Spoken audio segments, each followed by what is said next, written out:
Olá, boa noite, pessoal da internet, tudo bem? Boa noite, Dom Henrique, sua bênção. Boa noite, Robson, Deus abençoe. Boa noite também a você que nos acompanha aí na sua casa, no seu computador. É um prazer estar me dirigindo a vocês. Bom, pessoal, aqui é o Robson do Projeto Famílias Santas. Dom Henrique, nós temos 429 pessoas registradas para a aula de hoje. Uma multidão de gente que está deixando a sua segunda noite para falar sobre família, para falar sobre santidade, para falar sobre a vontade de Deus no seu sacramento do matrimônio. Eu quero dizer que eu estou muito feliz, Dom Henrique, com a sua presença aqui, e eu quero já, desde agora, agradecer a sua enorme generosidade em atender-nos novamente nesse projeto que é feito por leigos e para leigos, seguindo o que Deus quer, seguindo o que a igreja, nos seus mandamentos, na sua doutrina, ensina para nós. Matrimônio católico não tem moleza, matrimônio católico é caminho marcado pela cruz, não tem jeito. Vocês aí que estão chegando agora, já tem 54 pessoas chegando aqui, por favor, vamos aqui nos ajudar com um ponto importante. Queremos saber se a transmissão está boa. Então, por favor, se você está ouvindo aqui o nosso áudio, está me vendo bem, você está ouvindo o Dom Henrique Soares, por favor, digita 1, se você está ouvindo bem o nosso som e está vendo bem a nossa imagem. Se não está ouvindo, por favor, digita 2, porque aí eu vou saber quem é que está bem, quem é que não está. E também coloque de onde você né? Aqui, Salvador, Bahia, Crateús, Ceará. E tem gente aí da comunidade Quem Como Deus, estou vendo, hein, aqui, ó, muito bom. Bem-vindo, Ronan, bem-vindo, Marcos André, Ronan do Niterói, ó, seminarista. Bem-vindos. Ó, parece que a transmissão tá boa, né, Henrique? Graças a Deus. Não tem ninguém ouvindo mal, não. Ó. Feira de Santana, são agora 70 pessoas. Ótimo. Feira de Santana tá aqui. Rio de Janeiro, Denise, Recife, Pernambuco, Pirassununga, São Paulo, Natal, Rio Grande do Norte, Irajá, subúrbio do Rio de Janeiro. E aí, Wilson, bem-vindo. Aí, ó. Brasil inteiro, Dom Henrique. Brasil inteiro, tá aqui, ó. Divinópolis, Minas Gerais. Tá aqui ouvindo. É isso que eu acho curioso, Dom Henrique. Tendo gente para falar, tendo gente para testemunhar, o povo vai atrás. Né? A gente não pode ter vergonha de falar, não. A igreja sempre foi defensora da família. A igreja sempre foi o lugar onde o homem, a mulher, a criança estavam protegidos. Hoje em dia a gente não pode ter vergonha de falar que o caminho para a santidade é na igreja. A gente não pode ter vergonha. Aí, ó. O Ivo tá dizendo que tá vendo nada. Ivo, a transmissão tá ótima. Vê só a internet aí como é que tá, cara. Porque a transmissão tá perfeita, tá?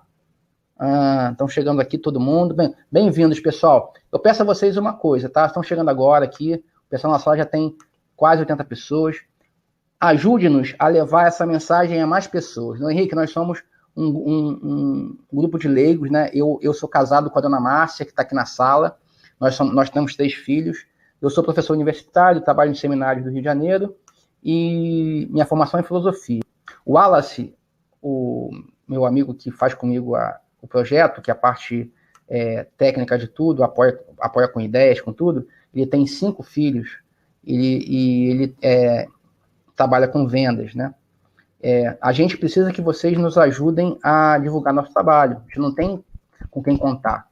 A gente quer levar mais pessoas esses nossos trabalhos, né? Eu trabalho com família há 20 anos, né, Henrique, aqui no Niterói, Rio de Janeiro. Palestras, namoro, aconselhamento, né? Então, eu preciso que vocês nos ajudem a divulgar isso aí, tá? Então, por favor, se você puder...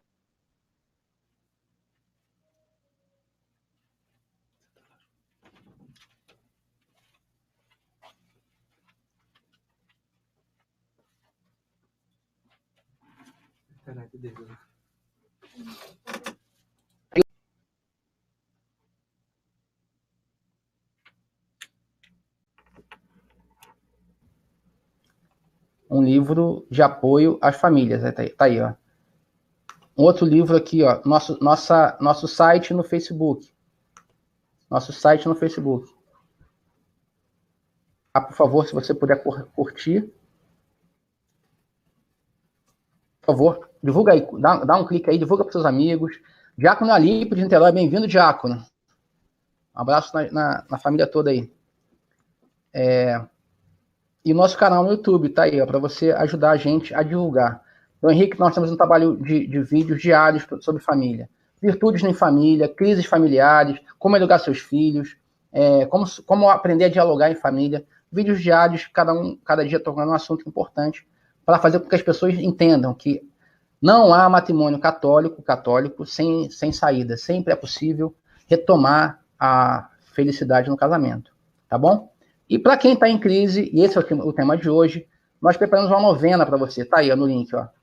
Uma novena para ajudar você a sair do estado de sofrimento, de tristeza que pode eventualmente abater a sua família. Então nós criamos uma novena, o Wallace pensou numa novena para ajudar você a rezar. Você vai estar em casa, vai chegar uma mensagem, reze a novena, reze a novena, reze a novena, para que você não tenha o álibi de não lembrou. Não, você vai lembrar que a gente vai ajudar você a lembrar. Vai mandar para o seu celular, no seu Facebook, a mensagem, reze a novena, e vamos rezar com você para que o seu matrimônio volte a ser aquele lugar que Deus sonhou, aquele lugar que você quis que ele fosse quando você casou. Tá bom? E esse é o assunto, Dom Henrique. Já dando a palavra para o senhor. Nós recebemos algumas dezenas de e-mails lamentáveis. Pessoas que estão, de fato, destroçadas, destruídas, porque aquele sonho do matrimônio, aquele lá de 5, 10 anos atrás, não está se concretizando.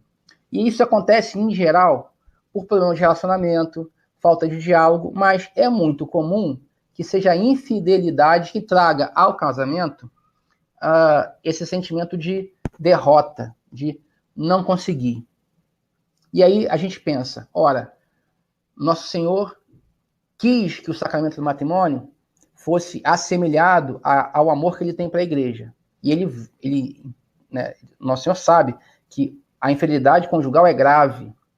O que dizer para essas pessoas que acreditam ou que estão sentindo que a vida está destruindo-se, que parece não ter saída? Qual é a palavra que a igreja tem para essas pessoas? Como podemos ajudá-las a superar essa situação, do Henrique? Boa noite. Bom, mais uma vez, boa noite. Eu queria partir da palavra de Deus. A família, o matrimônio são sagrados. A família, o matrimônio não são simplesmente realidades humanas deste mundo, criados pelo homem, como, por exemplo, um partido político, um clube de futebol, um país.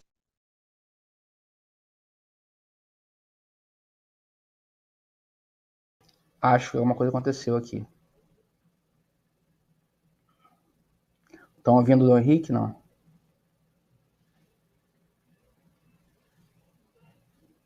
Alô? Alô, pessoal, acho que a conexão caiu aqui. Eu acho que caiu sim. Michele, um momentinho. Vamos ver o que aconteceu aqui.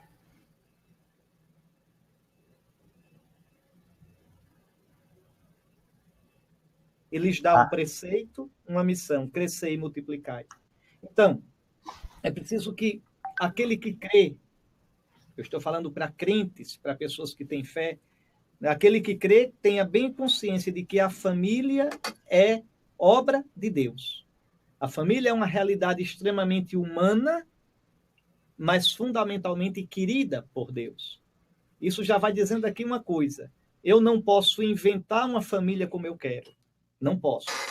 Uma pessoa que seja ateia, uma pessoa que não creia no Deus e Pai de nosso Senhor Jesus Cristo, pode ter lá a ideia que quiser de família. Mas aquele que crê em nosso Senhor, aquele que crê no Deus e Pai de nosso Senhor Jesus Cristo, tem que escutar qual é o plano de Deus para a família.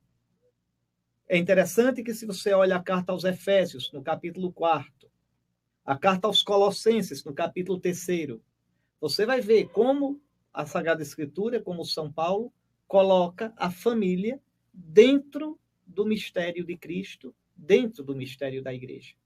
Então, para falar sobre a infidelidade conjugal, eu tenho que começar recordando isso, que a família é um mistério de fé. A gente poderia dizer, creio Veja, creio que Deus instituiu a família. Creio que no matrimônio o Senhor veio com a sua graça fazer do amor humano imagem viva, sacramento eficaz do seu amor pela igreja. Então, creio que o Senhor nos assiste com a sua graça.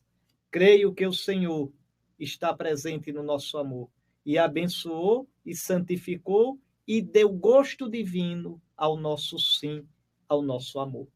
Então, esse é o ponto de partida para que a gente possa falar depois dos problemas que existem na família. Primeiro, anunciar a boa nova da família, ou seja, anunciar o sonho de Cristo, o sonho de Deus para a família. A família não é primeiramente um peso, a família não é uma armadilha, a família é um dom, é uma alegria. Depois, uma segunda coisa que é preciso recordar, que se a união entre marido e esposa cristãos é imagem, é sinal, é sacramento, é sinal eficaz do amor entre Cristo e a igreja, essa relação entre marido e mulher deve exprimir as características do amor entre Cristo e a igreja. E eu chamo a atenção para as 3 características fundamentais. O amor entre Cristo e a igreja é, primeiramente, fiel. Cristo só tem uma esposa, a igreja que ele fundou e entregou a Pedro e aos 12. E a igreja só tem um esposo, Cristo. Meu amado é para mim e eu sou para o meu amado. Por isso, veja, no matrimônio cristão, o marido é para a esposa e a esposa é para o marido. O matrimônio cristão não só é monogâmico, ou seja, eu não só posso ter uma esposa e um esposo. Não é só monogâmico, mas deve ser fiel. Deve ser estabelecido na fidelidade.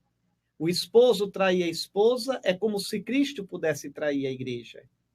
A esposa trair o esposo é como se a igreja pudesse trair o Cristo. Então, o matrimônio cristão dá-se na fidelidade. Depois dá-se também na indissolubilidade. Exatamente porque é um sacramento, é um sinal eficaz do amor entre Cristo e a igreja. E o amor entre Cristo e a igreja é uma nova e eterna aliança. Então, o amor entre marido e mulher neste mundo não pode ser dissolvido enquanto aliança conjugal. Desfazer o matrimônio com um dos dois vivos é como se a gente pudesse dizer que Cristo e a igreja podem desfazer a sua aliança. Não. Cristo amou a igreja e se entregou por ela numa nova e eterna aliança. Por isso, Jesus proíbe o divórcio, que entre os judeus é plenamente possível. Um cristão não tem autoridade para dizer que o divórcio é um bem. E o matrimônio feito diante de Cristo entre um homem cristão e uma mulher cristã é indissolúvel. Ninguém, nenhum papa, nenhum bispo, ninguém pode desfazer esse matrimônio. A gente pode desfazer aqui, Deus não desfaz. Diante dele, o José é o José da Maria, a Maria é a Maria do José, até que a morte o separe. Então, isso é muito grave. Então, veja, a fidelidade, a indissolubilidade. E a terceira característica do amor entre Cristo e a igreja é a fecundidade. Nós somos os filhos que a mãe católica gerou no seu útero para o seu esposo Jesus. É interessante que na vigília pascal, logo após o anúncio da ressurreição, a igreja batiza novos filhos. É lindo, veja. Eis que chegaram as núpcias do Cordeiro. As núpcias do Cordeiro com a igreja. E ele torna a igreja mãe fecunda e gera filhos. Por isso, o matrimônio cristão deve ser aberto para a vida. Então, essas 3 características: fidelidade, indissolubilidade, fecundidade. Ora, esse é o sonho de Deus para nós. E é isso que, quando um homem e uma mulher se casam no Senhor, essa expressão é de São Paulo, casar-se no Senhor, um cristão só pode se casar no Senhor. Quem não se casa no Senhor está em fornicação. Então, o cristão para ter uma vida sexual, para ter aqueles atos que são próprios do matrimônio, e o ato próprio do matrimônio é o ato sexual. É isso que faz com que a amizade, com que o amor, com que a cumplicidade entre os dois seja casamento. Porque uma amizade sem ato sexual não é casamento, não é matrimônio, é outra coisa. É uma amizade linda, íntima, mas, veja, a amizade, né, no matrimônio, ela tem duas características muito fortes. A primeira é a exclusividade. Eu não amo ninguém como amo você. Nesse mesmo nível, desse mesmo jeito, só ama você. E você só ama a mim. Meu amado é para mim e eu sou para o meu amado. Qualquer amor humano sadio é inclusivo. Um pai ama um filho e naquele amor pelo filho, ele ama os outros filhos. Veja, um amigo ama um amigo e no amor que tem pelo amigo, ama os outros amigos. Todo amor sadio é inclusivo, menos o amor conjugal. O amor conjugal, o marido ama com aquele jeito carnal, esponsal, somente aquela mulher. E a esposa ama com amor daquele jeito somente ao seu marido. É um amor exclusivo. Então, essa é uma característica do amor conjugal. A segunda característica é que esse amor ele se exprime fisicamente no ato sexual, na entrega dos corpos, no estar nu um diante do outro, do se entregar numa fusão de corpo. A Escritura diz isso de um modo tão bonito, de um modo concreto, material. Os dois serão uma só carne. Esta sim, dessa vez sim, é osso de meus ossos, é carne da minha carne. E isso também é muito próximo. O amor entre marido e esposa é sacramento do amor entre Cristo e a igreja. O ato sexual de um casal casado no Senhor, é tão santo quanto a Eucaristia que a gente celebra. Em cada missa, Jesus, o esposo, dá sua carne à sua esposa, a igreja. E os dois se tornam uma só carne. E ninguém separe o que Deus uniu. Nem o marido da esposa, nem Cristo da igreja. Por isso São Paulo vai dizer em Efésios 4, mas é grande esse mistério. E eu interpreto em relação a Cristo e à igreja. Então, veja, o matrimônio cristão é um mistério de fé. O matrimônio cristão é um sonho lindo de Deus para o amor humano. Quando você se casa na igreja, você está dizendo, eu creio nesse sonho e quero sonhar esse sonho com nosso Senhor.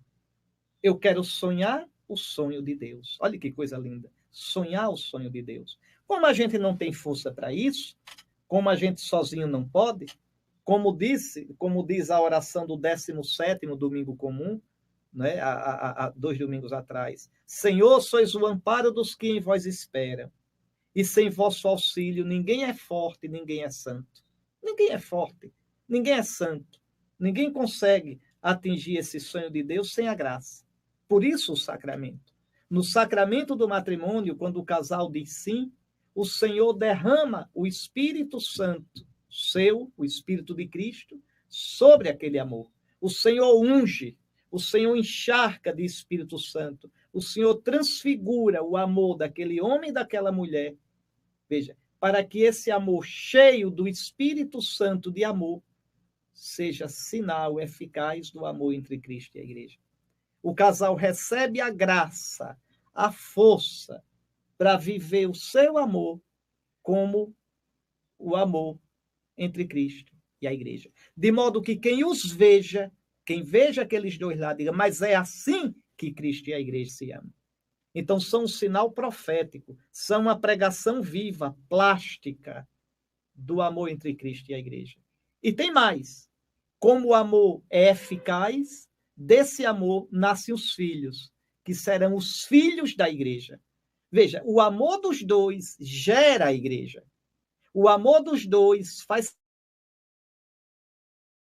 amor que nascem os filhos, que nascerão do ventre da mãe igreja, que é a pia batismal. A família é o caminho da igreja. Veja como é bonito. A família é a cristã. Igreja que é mãe fecunda. Igreja que é virgem, porque é uma família centrada em Cristo. Como é bonito quando numa sala de casa, sala de visita, tem uma imagem de Cristo, né? São 3 lugares que deveriam ter a imagem de Cristo. A sala, onde a família se abre para o mundo, para acolher. A sala de jantar, onde a família como que prepara e prolonga a Eucaristia, dando graças a Deus pelo pão e comendo do mesmo pão, vive a mesma vida. E o quarto do casal, onde o amor é celebrado, onde a vida é gerada, onde tantas vezes o casal ali conversa, fala das dificuldades. Veja, ali se ama, ali se ajuda, ali se apoia, ali conversa sobre os problemas, as dificuldades dos filhos. Então, que sonho tão bonito Deus sonhou para a família. Mas atenção, entre o ideal e entre o sonho e a prática, o dia a dia danado, a rotina, os defeitos nossos, as falhas, as incompatibilidades que aparecem, os problemas, porque é uma aventura a vida de família, né? Veja, eu sou bispo, sou solteiro, né? Dei o meu sim a Nosso Senhor. Aqui da parte de Nosso Senhor, eu sei que Ele é fiel sempre.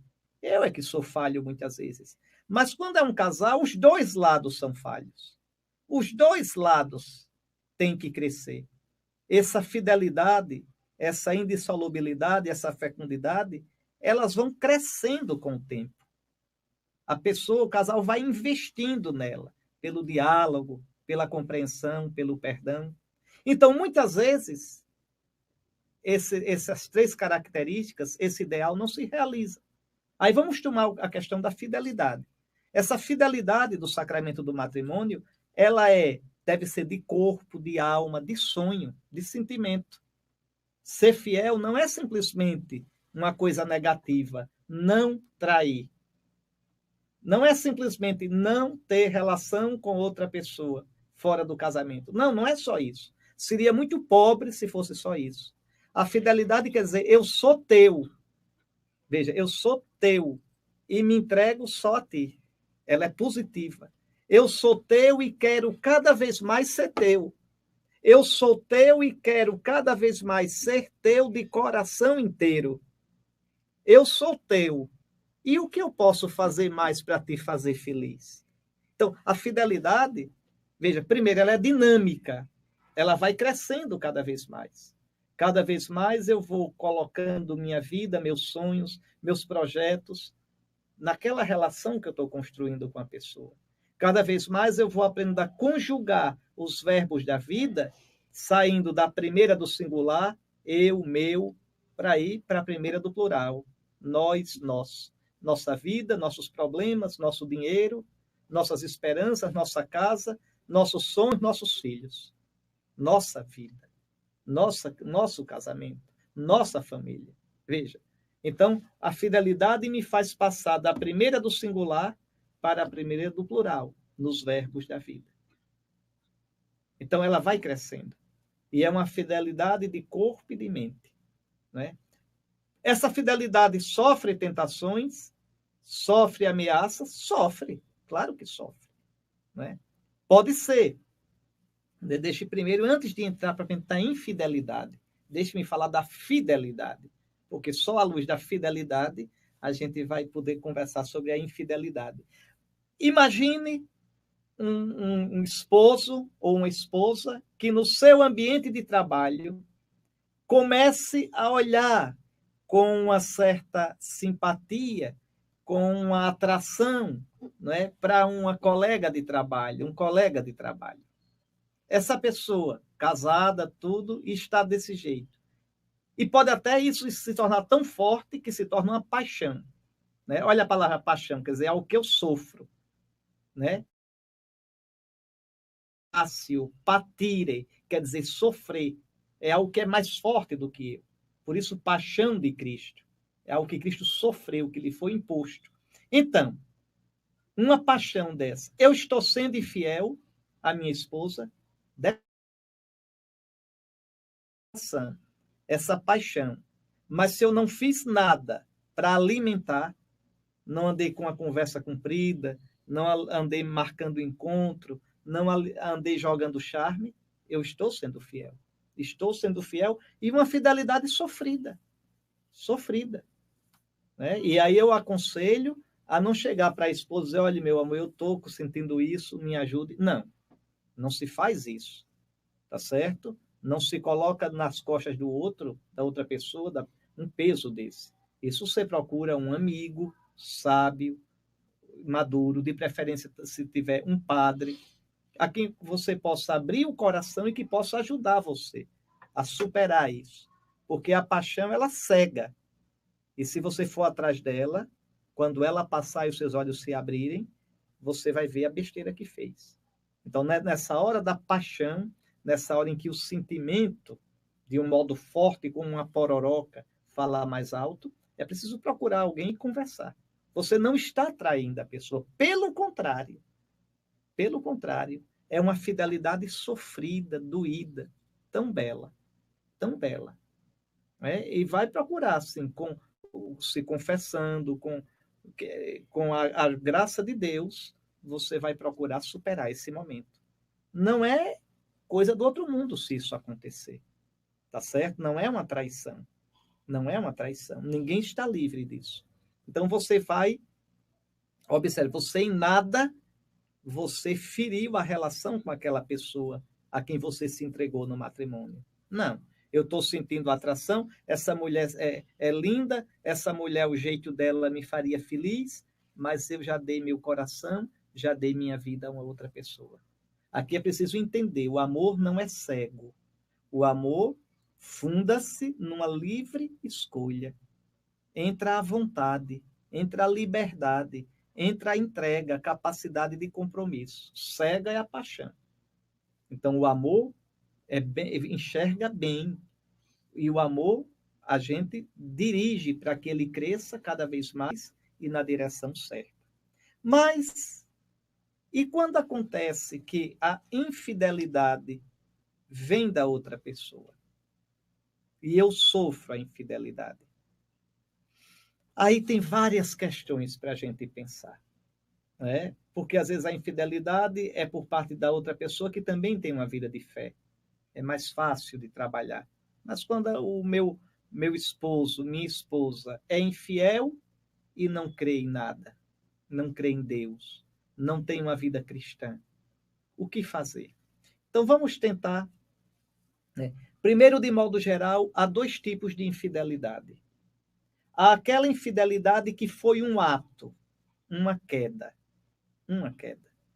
E, nesse caso, você deve chamar a pessoa, o esposo ou a esposa, e com toda a paciência do mundo, mas com toda a firmeza, abrir o jogo e conversar.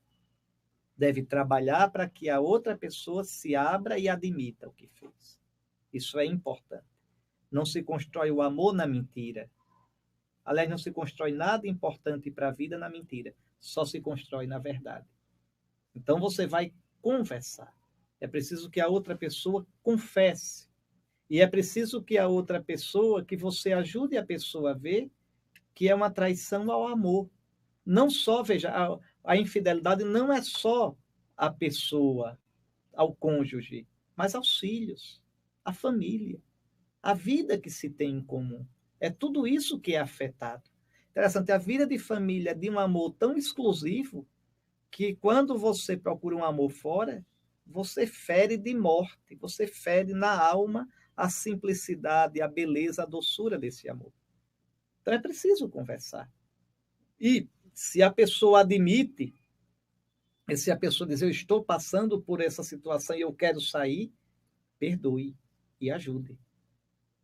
Né? Lembre do profeta Oséias. Deus, traído pelo seu povo, Deus compara Israel a uma esposa, e Oséias, né, Oséias casa-se com uma mulher que o trai, Gomé, o trai. E Oséias a perdoa e, com o amor dele, a converte. Oséias é a imagem de Deus, que com seu amor converte o seu povo. Então, o amor que você prometeu ao seu cônjuge diz assim, na alegria e na tristeza, na saúde e na doença, amando-te e respeitando-te. Então, na hora da infidelidade, a parte que é traída, se tem fé, se tem maturidade no amor, deve ter força no Senhor para amar por ele e pela pessoa que está traindo.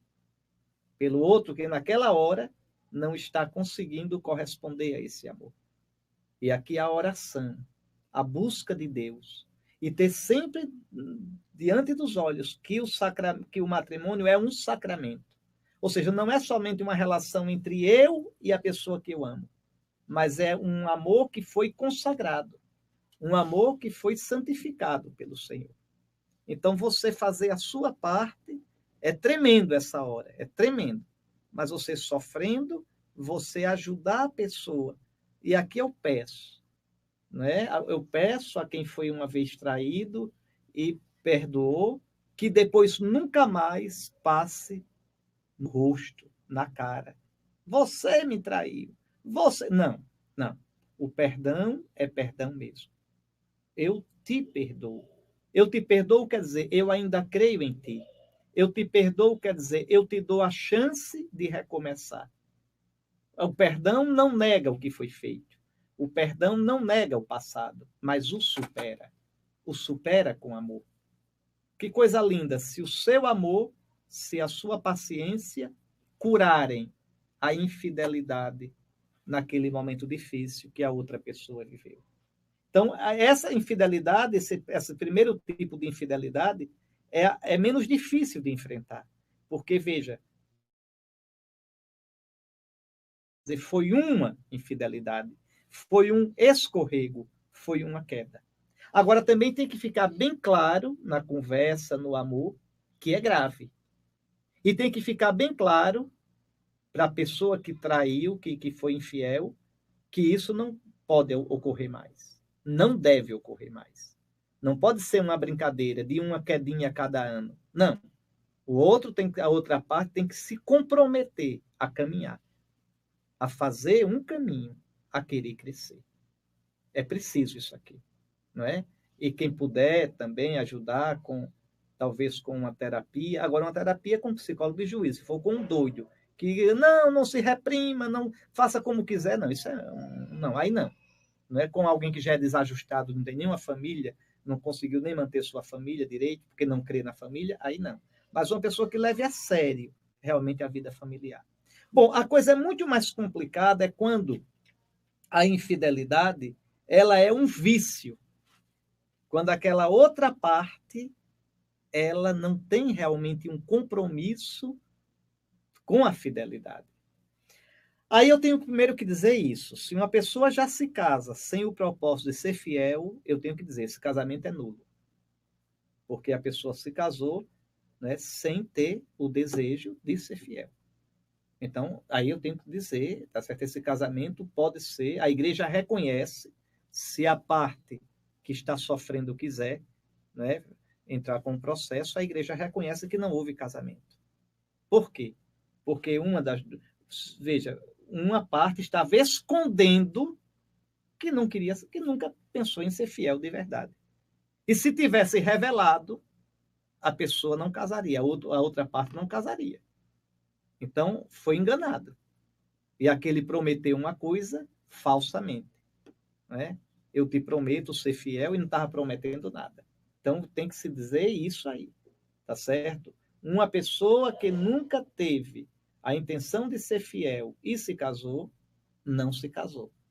Por mais bonito que tenha sido a cerimônia, tudo, e festa, Deus não selou esta aliança. E mediante, tá certo, um processo canonicamente válido, esse casamento, a igreja não anula o casamento, a igreja declara a nulidade. Mas isso só para deixar bem clara a coisa. Mas aí, um casamento que foi válido, que quando ele se casou, ela se casou, realmente estava pensando em ser fiel, e depois mudou de ideia, se degenerou, ou a fraqueza foi maior, aí o que fazer? Bom, é complicado, porque aqui cada caso é um caso. Não é? Há casos em que a regra geral era que a parte que está sendo traída tenha paciência para que, com firmeza e paciência, vá ajudando a outra pessoa a superar. Firmeza e paciência. Firmeza. Você está me traindo. Firmeza. Isso não se faz. Veja, você me jurou um amor exclusivo. e eu lhe dei meu amor. Veja, e nós nos damos à nossa família, e você está estragando isso. Isso tem que ser dito. Não se pode dizer que é normal, não pode dizer que está tudo certo. Então, firmeza. Olha, eu não admito, eu não mereço isso. Não é isso que eu espero de você. Não é isso que você me prometeu. Já, veja, por outro lado, paciência e suportando. Aquilo que São Paulo disse na 1 aos Coríntios 13. O amor é paciente, tudo suporta, tudo crê, tudo espera. Então, é preciso também isso. Tá certo? A paciência. Dar um tempo ao outro, ajudar o outro. Agora, né? E tentar estabelecer pontos de conversa. Tentar também ver, veja, o que eu posso fazer para reconquistar o amor daquela pessoa. E rezar. Olha, pedir muito a ajuda de Deus. Isso que o Robson estava colocando, não é? Uma novena, rezando, as famílias em dificuldade, isso é importante. A oração. Pedir, suplicar ao Senhor. Então, até quando for possível, suportar e ajudar a pessoa a superar essa dificuldade. Eu sei que isso é difícil. É difícil. E aqui entra outro problema. Você pode chegar numa situação. Então, ainda uma pergunta: você tem a obrigação de procurar salvar o casamento? Tem. Mesmo diante de uma infidelidade. Você tem a obrigação. Olha, na alegria e na tristeza, é uma tristeza. Na saúde e na doença, às vezes aqui é uma doença. Tá certo? Amando-te e respeitando todos os dias da minha vida. Então, você deve tentar até onde você puder. Mas, atenção, suponhamos que com toda a sua oração, com todo o seu esforço, a pessoa não somente continue sendo infiel, mas nem ligue mais para isso. Você tem a obrigação de continuar tendo vida sexual com essa pessoa, com seu esposo, com sua esposa, se dando a ele? Não. Não tem. Não tem. Veja, atenção, o matrimônio é indissolúvel, mas não quer dizer que você tenha que ter vida sexual ou até morar com uma pessoa que de modo claro, repetido, contumaz e impedimento entre numa vida assim. Você pode. Mas se você começa, diante disso, a se sentir deprimido, a sentir que é uma coisa mais forte que suas forças, se você começa a sentir que isso começa a danificar a vida dos seus filhos, a sanidade mental e o equilíbrio emocional dos seus filhos, você tem todo o direito diante de Deus. E aqui seria bom a conversa com o padre, veja, de dizer: amigo, amiga, eu continuo sendo seu esposo, eu continuo sendo sua esposa, mas não posso mais morar com você assim. Veja, não retirarei minha aliança, de jeito nenhum. Agora, ter comunhão de corpo com você, que está entregando o seu corpo a outra pessoa, e sabe lá como, sabe lá de que jeito, sabe lá em quais situações, em quais circunstâncias, não. Porque aí entra também a dignidade do amor, a verdade do amor, a dignidade da pessoa, e o bem-estar e o equilíbrio da família. Então, atenção, isto não é o ideal. Não é o ideal, mas isso é possível. E o próprio Salvador nosso, Jesus Cristo, disse isso. Se vocês olharem no Evangelho de Mateus, quando Nosso Senhor fala sobre a indissolubilidade, aí os apóstolos dizem assim: é melhor não casar. Aí Jesus diz: tem aqueles que nascem castrados, tem aqueles que se castram, são castrados pelos homens, e então aqueles que se castram por amor do reino de Deus. Quem puder entender, entenda. De quem é que Jesus está falando? Daquele que se separou e não procura uma outra união. Agora, uma vez separando-se, a separação é de corpo, às vezes de casa, mas o matrimônio continua. O matrimônio continua. Deve lutar para viver celibatariamente, para viver sozinho, com a família, com seus filhos, e castamente, não procurar outra relação. É o que Nosso Senhor disse, quem puder entender, entenda. É difícil? É. Mas aqui seria outro assunto que eu não vou entrar agora, tá certo? Não quero perder o foco. Então, agora eu quero falar dessa questão da infidelidade. Então, repetindo e simplificando, 2 tipos de infidelidade, tá certo? A infidelidade como um ponto aconteceu ali, não é? E a infidelidade como um vício. E às vezes pior, como quase uma falta de respeito mesmo à pessoa, ao outro cônjuge. Faço porque acho que devo fazer, porque assim é que eu sou feliz, porque me apaixonei por outra pessoa e deixei. Pronto, aqui uma outra questão. A infidelidade daquele que deixou, né? Saí de casa, fui atrás de outra pessoa. Aqui é a pessoa que ficou. A pessoa que ficou, primeiro reze. Entregue a Nosso Senhor. Peça força a Nosso Senhor. Agora, atenção, com dignidade.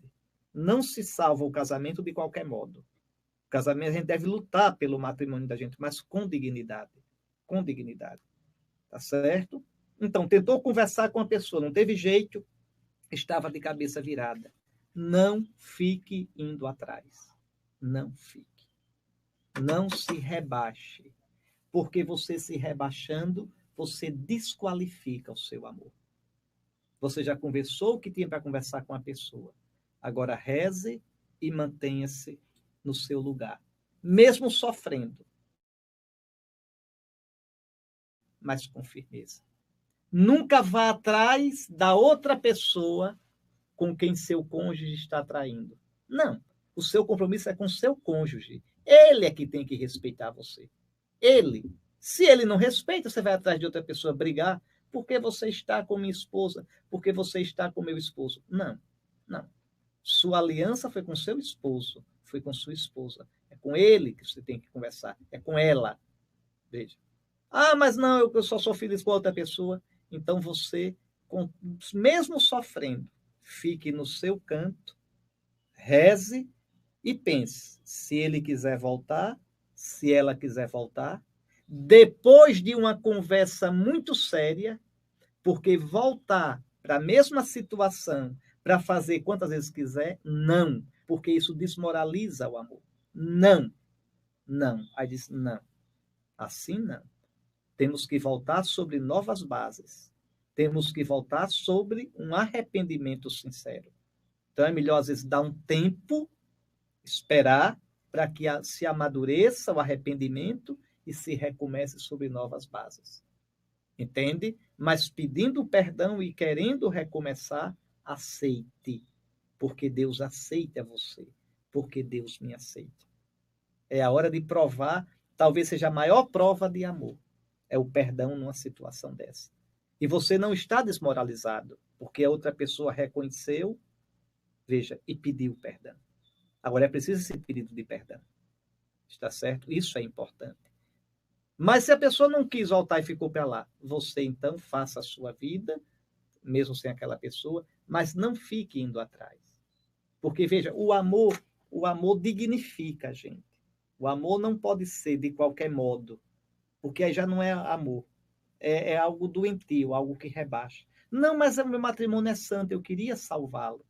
Salve até onde você possa ir com dignidade.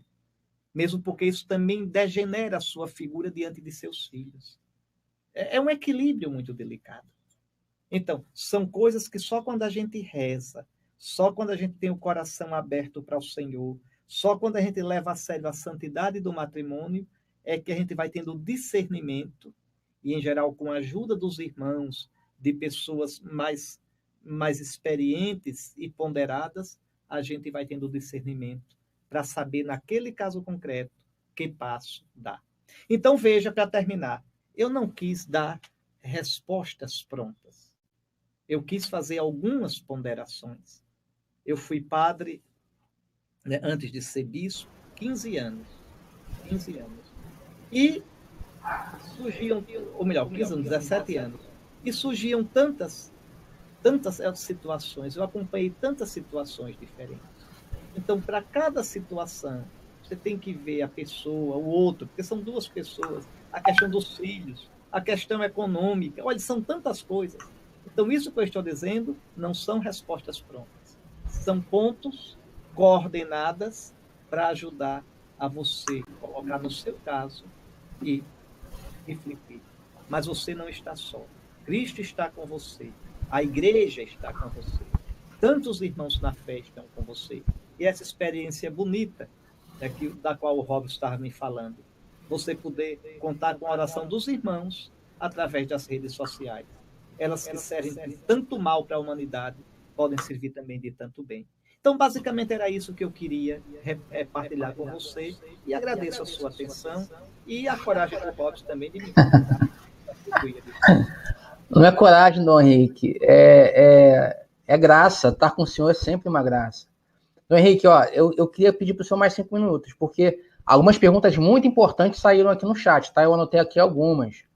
A primeira delas, Dom Henrique, é curiosa, porque a gente não é uma coisa nova, não tinha no passado isso. É a infidelidade virtual. De fato, uma ferida no amor conjugal, uma ferida, né? Quem fez foi a Michele, que eu não sei nem de onde a Michele é. Michele, põe, por favor, aí de onde você é, para que a gente saiba, tá? Ela perguntou, e a infidelidade conjugal, como eu faço? Não, é uma ferida mais grave do que a real? Não é, mas é uma ferida no amor, né? Como é que trata, Dom Henrique, esse tipo de erro? Quer dizer, aqui basicamente é a pornografia, né? Essa infidelidade, ela vai, é aquilo que eu dizia, a infidelidade é de corpo, de sonho, de sentimento, de mente. Essa infidelidade virtual hoje é uma praga,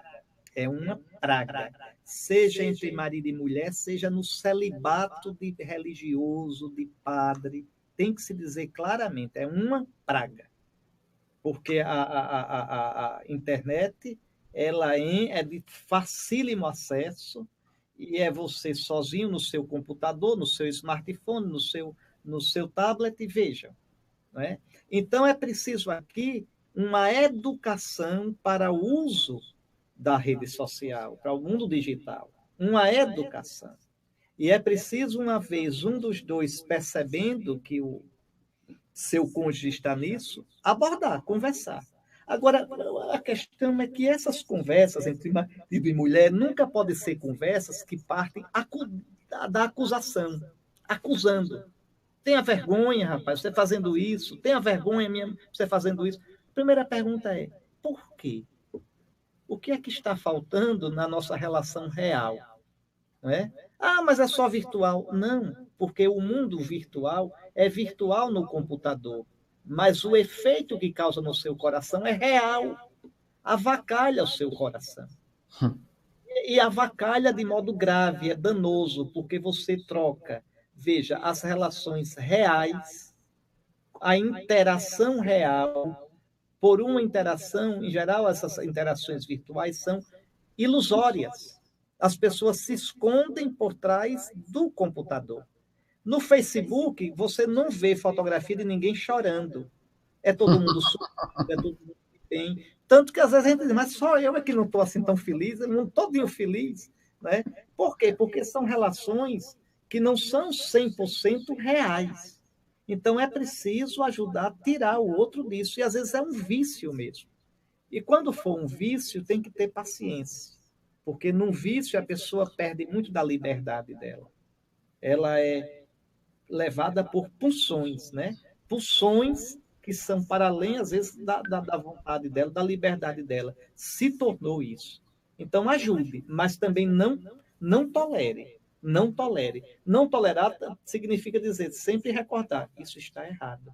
Né? Nunca deixar para lá. Nunca deixar simplesmente ficar assim. Quem ama, cuida.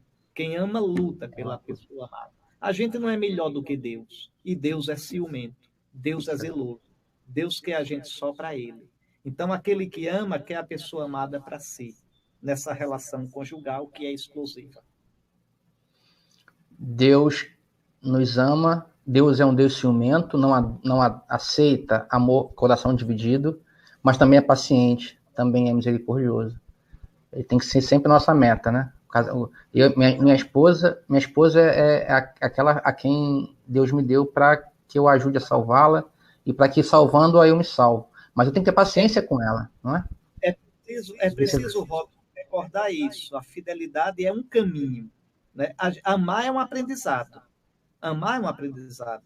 né? Um casal, depois de 50 anos de casado, o eu te amo que ele diz um ao outro é muito mais verdadeiro e profundo do que o eu te amo de um casal que está começando. Então, eu aprendo a ser fiel, eu aprendo a ser mais do outro, da outra pessoa. Então, é um caminho que requer, sim, paciência, que requer saber esperar. Como eu citei, o amor tudo espera, tudo suporta, tudo crê. Eis aqui. Henrique, tem mais algumas perguntas. Eu vou tentar ser rápido, porque algumas são longas. A Michele, que fez a pergunta, é aqui do Rio de Janeiro. Muito obrigado, Michele. A Janete fez uma pergunta que o senhor já respondeu, já deu resposta. Ela pergunta assim: e se a infidelidade se torna vício? Janete, o Henrique já avisou, né? Se torna vício, se é perigoso para a sua saúde, se já está atrapalhando psicologicamente a família, aí é justo, claro, com o sacerdote acompanhando, separação de corpos, mas o matrimônio não é. Se houve matrimônio, não é solúvel. O matrimônio é indissolúvel. Mas, por razões de saúde, se a infidelidade real é renitente, então você tem risco, inclusive, de saúde. Né? Então, a separação de corpos é honesta, certo, Dom Henrique? E o bem da prole. O bem da prole. Né?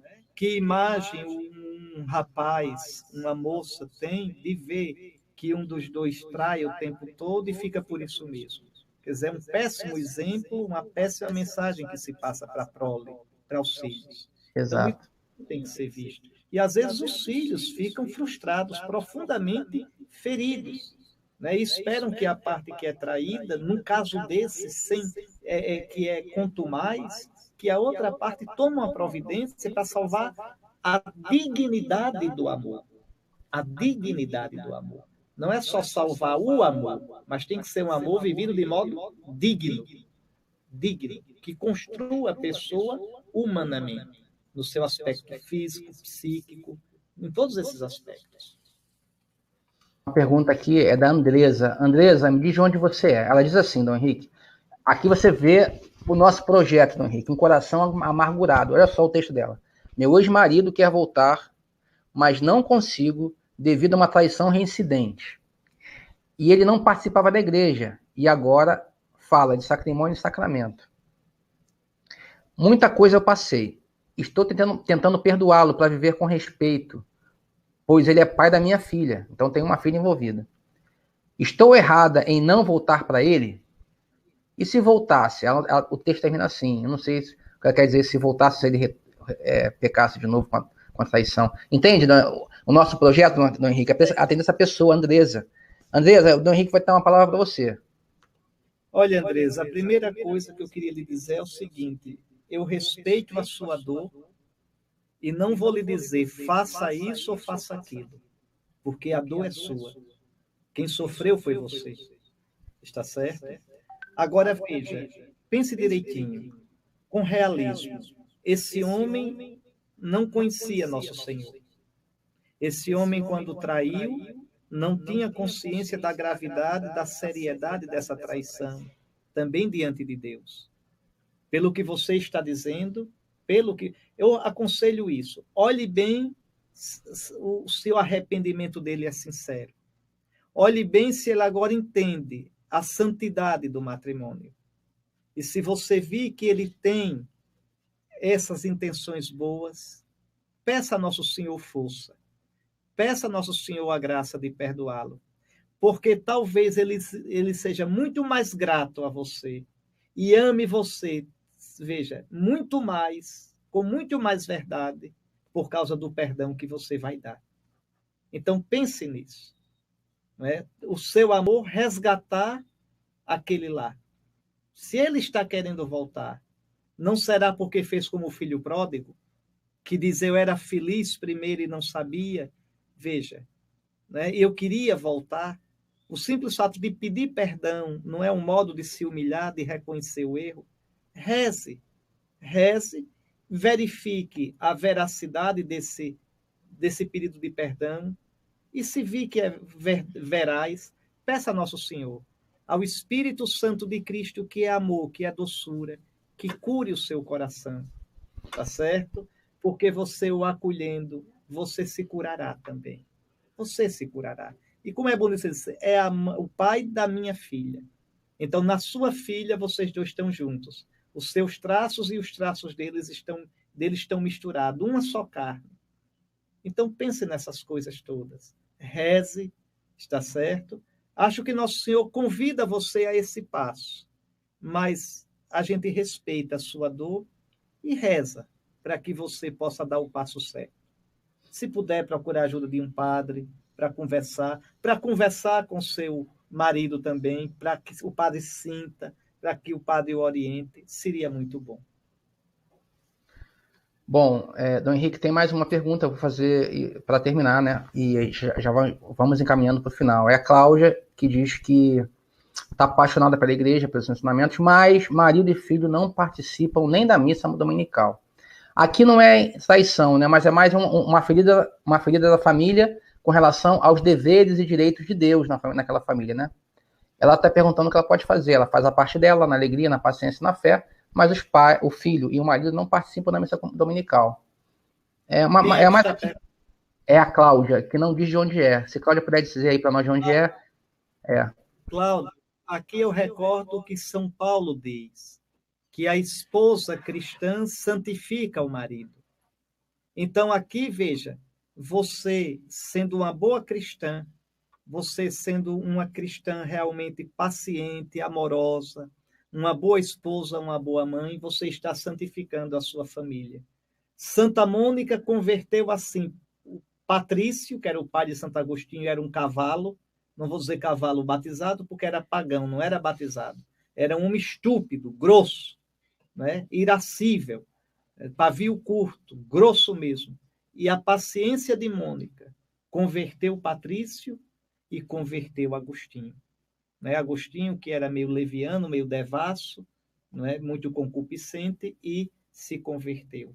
Então, aqui é o que eu aconselho a você, que a sua vida cristã, tá certo? Que a sua piedade ajude a converter o seu esposo e o seu filho. Agora, o que eu vou dizer não tem nada a ver com você, mas a sua pergunta me recordou. É preciso cuidado quando quem for solteiro estiver me ouvindo, pelo amor de Deus. Antes de casar, olhe bem a situação da pessoa que você ama. Olhe bem a família de onde ela vem. Olhe a prática religiosa. Porque às vezes a gente casa com essa ilusão, depois melhora. Nunca melhora assim, não, né? Depois, em geral, piora um pouquinho, porque vem a rotina, as máscaras e as ilusões caem. E é a partir dessa piora que se começa a construir de verdade, no realismo, o amor. Então, esse negócio que, mas eu pensei que depois ia melhorar, não é assim. Então, eu digo isso porque quantas vezes, veja, quando era solteiro já não ia à missa, quando era solteiro já não tinha uma vida muito cristã. Depois de casado vai ter. Então, ter esse senso de realismo. O amor não pode ser cego. O amor deve nos fazer enxergar bem. Henrique, muito obrigado pelo seu carinho conosco. Pessoal, antes que o pessoal comece a sair, que daqui a pouquinho o pessoal começa a sair, começa a ter pressa, né? Amanhã, Dom Henrique faz 25 anos de sacerdócio, 25 anos de entrega, de serviço, de doação, para pessoas como eu, que ele nem me conhece, conhecemos na internet. Ele se dispôs a fazer esse trabalho conosco desde o ano passado, desde novembro, e agora na jornada. Dom Henrique, eu fico muito agradecido pelo seu sacerdócio.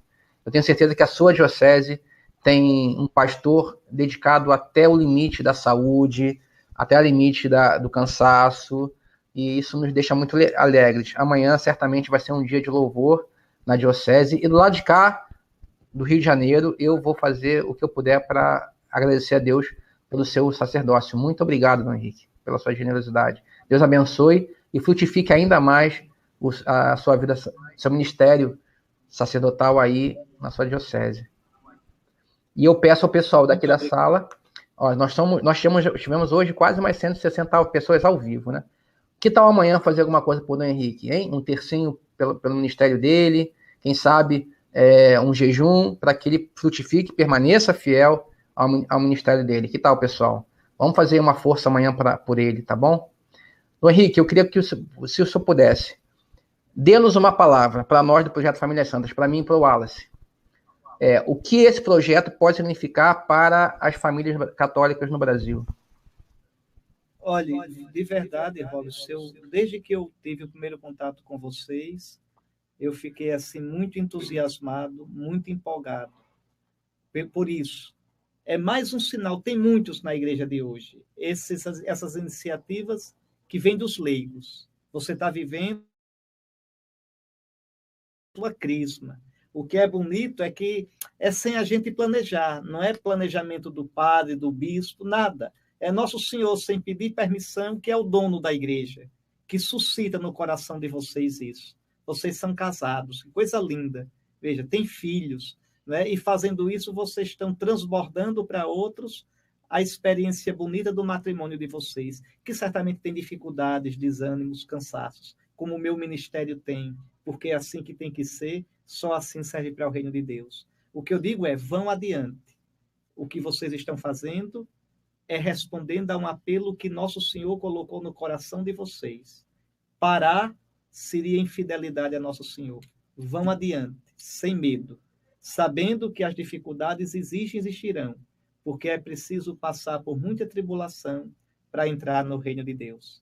Agora imaginem vocês, no dia que chegarem diante de Cristo, quantas famílias, quantos maridos e esposas vão poder dizer a favor de vocês: Ele salvou, eles salvaram nossa família. Vocês vão tomar um susto. Então, que nosso Senhor os ajude e nas horas de dificuldade pensem nisso. Tem minha bênção, meu apoio como bispo. Obrigado.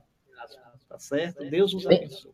Amém. Tem um vídeo aqui que é para passar, tá? Para o pessoal do chat aí, um momentinho só, tá? É um vídeo de divulgação do trabalho do Dom Henrique e da comunidade Quem Como Deus lá de Pernambuco. Tá? Um momentinho só, pessoal.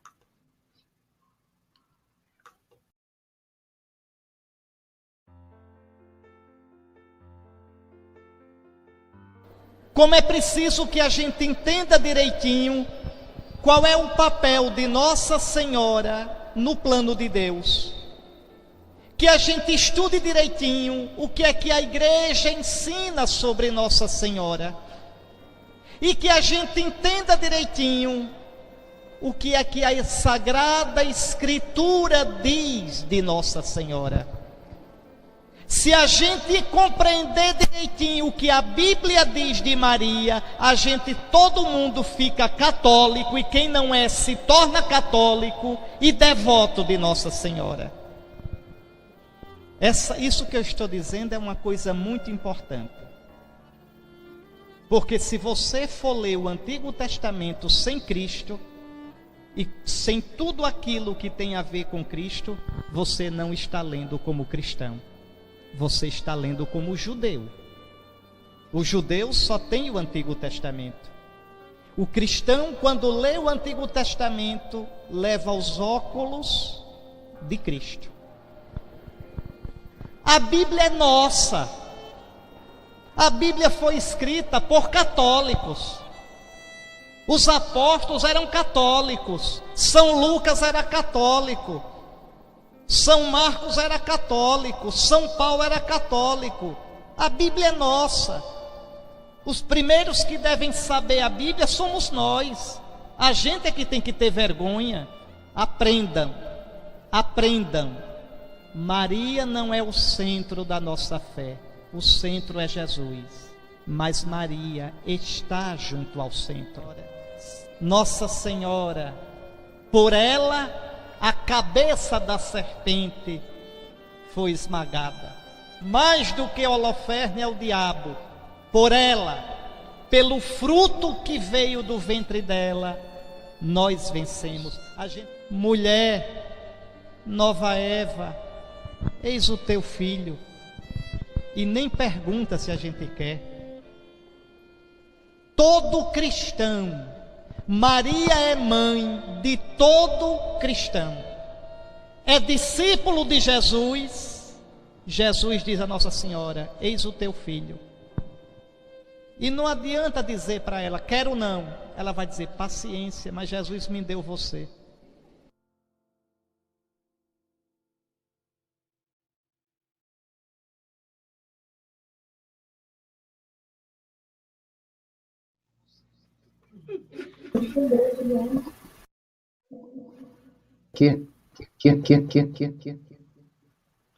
Que bom, hein? Ouvimos aqui o vídeo, eu e minha esposa. Gostei muito do trabalho de vocês. Eu falava mais cedo com o Guto, né? Que vai começar agora a divulgar o trabalho, que você já escreveu um livro, né? Mais de um livro, aliás, para a formação da família católica. Vamos divulgar o trabalho aí do site do senhor. Muito obrigado. Muito bom o vídeo. Deus abençoe, Robson, a você. Deus abençoe aqueles que nos acompanharam aqui pela internet. Nosso Senhor esteja sempre com vocês. Pessoal, vamos terminar então a reunião de hoje, que foi espetacular. Nós tivemos muita gente mesmo. Mas que tem uma notícia boa, Dom Henrique. O Congresso gerou uma turma de formação contínua, né? Com site, com grupo de estudos no WhatsApp, com fóruns de discussão e formações de 15 em 15 dias, totalmente exclusivo.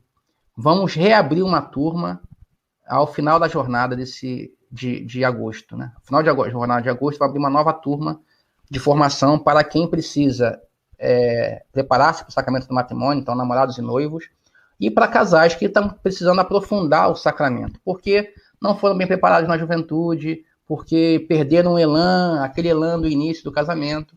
Então é para esse grupo que nós vamos abrir uma sala de discussão com formação, com palestra, com debate e com o que mais importante, falávamos disso antes, né, Dom Henrique? A consciência que nós não estamos sozinhos, que nós somos maioria, que a família católica não está largada às traças. Basta que eu e você queiramos o céu, queiramos a formação que Deus quer nos dar pela doutrina da católica. E nosso papel é esse, levar você à formação católica que Deus nos dá pela igreja, e você saiba, você não está sozinho, você vai ter a ajuda de muitos casais no Brasil inteiro, e não são poucos casais, tá? Que querem com você o céu. Então, em breve, nós vamos mandar aí os links para vocês, mas prepare-se. Se você vai casar daqui a 3, 4, 5, 6 meses, você já perdeu a hora da formação. Então, vamos preparar essa formação extra aí, para que você se prepare com dignidade. Não adianta, como falou o Henrique, agora no final brilhantemente, você exigir do seu marido que vá à missa, se agora ele não vai. Não adianta que ele seja piedoso depois do casamento, se agora ele não é. Então nós vamos dar para vocês dicas que funcionam, dicas que usamos aqui nas pastorais da nossa cidade, para fazer com que o seu sacramento seja um lugar de santidade e formação. E por último, algumas pessoas podem falar assim, mas Robson, isso tudo que o Dom Henrique falou é ideal. Isso não existe. Depois que traído, nunca mais o amor volta. Pois, segura essa agora. Conheço, nome e CPF, um casal daqui da minha cidade, perto da minha cidade. A esposa abandonou o sacramento, tá? Rapaz, na igreja, os dois, gente de pastoral, gente bem formada, ela abandonou o sacramento. Sumiu de casa. E aí o rapaz, imagina o rapaz recém-casado, aquela dor, aquela crise. Depois de 1 ano e meio, ela volta com o filho no braço. Esse rapaz sofre as dores de alguém que foi traído, mas acolhe esposa e filhos, esposa e filha. E hoje é um casal com mais de 20 anos de casamento. Tá? Então, não é papo de calor, não. É papo de gente que quer o céu de verdade. Mesmo que custe, mesmo que tenha sangue, mesmo que tenha choro. Porque é melhor chorar aqui do que chorar em outro lugar.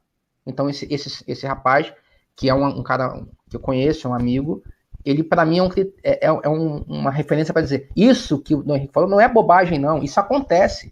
Basta que Cristo esteja aqui, ó, no sangue.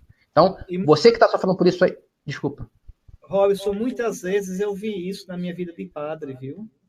Eu já vi isso várias vezes. O perdão que ou dá quem traiu e recompõe, e de um modo belo, de um modo profundo, a vida conjugal. Agora, não se pode ser cristão sem a cruz. Não é? O amor cristão, no casamento, se traça a cruz sobre ele. Onde quem não crê só vê dificuldade e problema, a gente dá um nome, cruz. E a cruz a gente assume com amor e a transforma em ressurreição. É isso aí, pessoal. Dom Henrique, novamente, muito obrigado. Eu peço encarecidamente, nos dê a sua bênção para que nosso projeto chegue a mais pessoas no Brasil inteiro. Nós queremos, Dom Henrique, chegar nesse congresso de novembro a 300 mil pessoas. Chegamos a 100 mil em novembro. No próximo novembro, quando haverá o segundo congresso, queremos triplicar, a chegar a 80 mil inscritos. Por favor, nos dê a bênção que esse projeto morra amanhã, se não for vontade de Deus.